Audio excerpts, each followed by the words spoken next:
Hello everyone, today I would like to show you all how to change Apple Watch ringtone.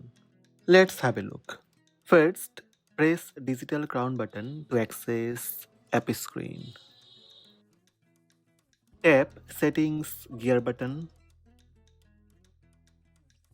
In settings, scroll down and tap sounds and haptics. You can volume up your ringtone sound.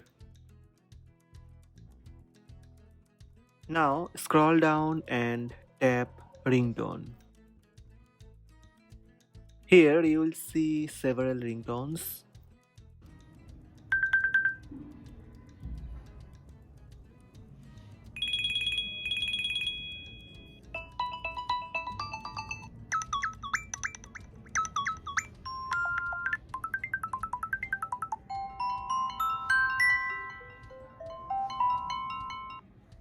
Select one and go back. That's it. Ringtone changed on Apple Watch. So these are the steps to change Apple Watch ringtone.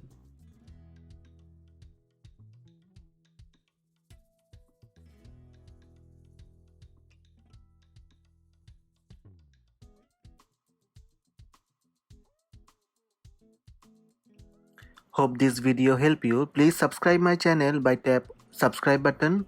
Also tap the bell icon to receive notifications about all new videos.